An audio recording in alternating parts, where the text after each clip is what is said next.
अस्सलाम वालेकुम। मैं उम्मीद करना सारे दोस्त जोड़े ने वो खैरी आफियत दे नाल होणगे ते मैं मुहसिन रज़ा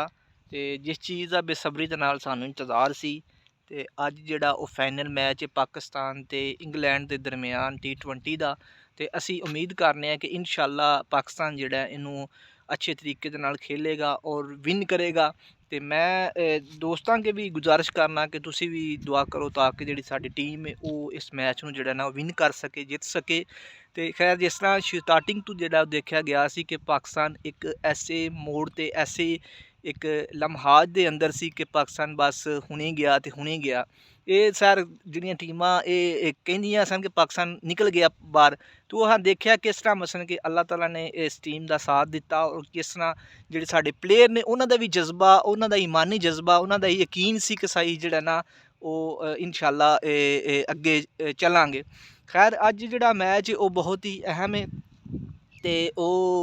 इंशाअल्लाह उम्मीद करना कि जिहड़ी पाकिस्तान दी साडी टीम है वो पूरी अपने वो एक प्लैनिंग दे नाल, पूरी एक मैनेजमेंट दे नाल, पूरी एक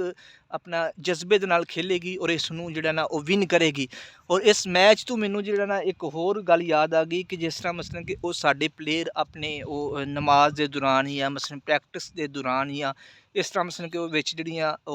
अपनी इबादत करदे ने, अपनी नमाज दा टाइम आ गया तो वो जिस तरह मसलन कि वो सेमीफाइनल जीते ने ते ओहदे अंदर उन्होंने बयान दिते कि ये साडी कोई बहादरी नहीं, असी एक मसलन कि अपना वो साडी जिहड़ी एक कम्म एक बई गेम है उन्होंने खेलना है। बाकी जिहड़ा साडा यकीन सी, साडा जिहड़ा ईमान सी वो अल्लाह ताला दी कि अल्लाह ताला ने सानू जिहड़ा ना वो फतह नसीब करनी है। तो इस तू जिहड़ा ना वो साडा जिहड़ा पड़ोसी मुल्क है वो बहुत जेलस हो रहा है ते वो ये खुशी इस चीज़ की है कि इन्हां अपने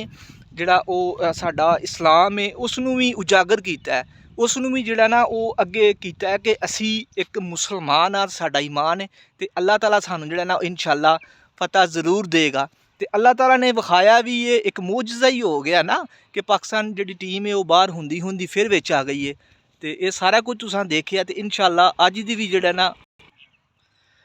ते इंशाअल्लाह अज भी यही उम्मीद करांगे कि जिहड़ा ना वो टीम जिहड़ी साडी है उसनू फतह नसीब होवे। ते इंशाअल्लाह मैच जिहड़ा ना वो शुरू होने आला है ते मिलने इंशाअल्लाह बाद च फिर गलबात करने आं।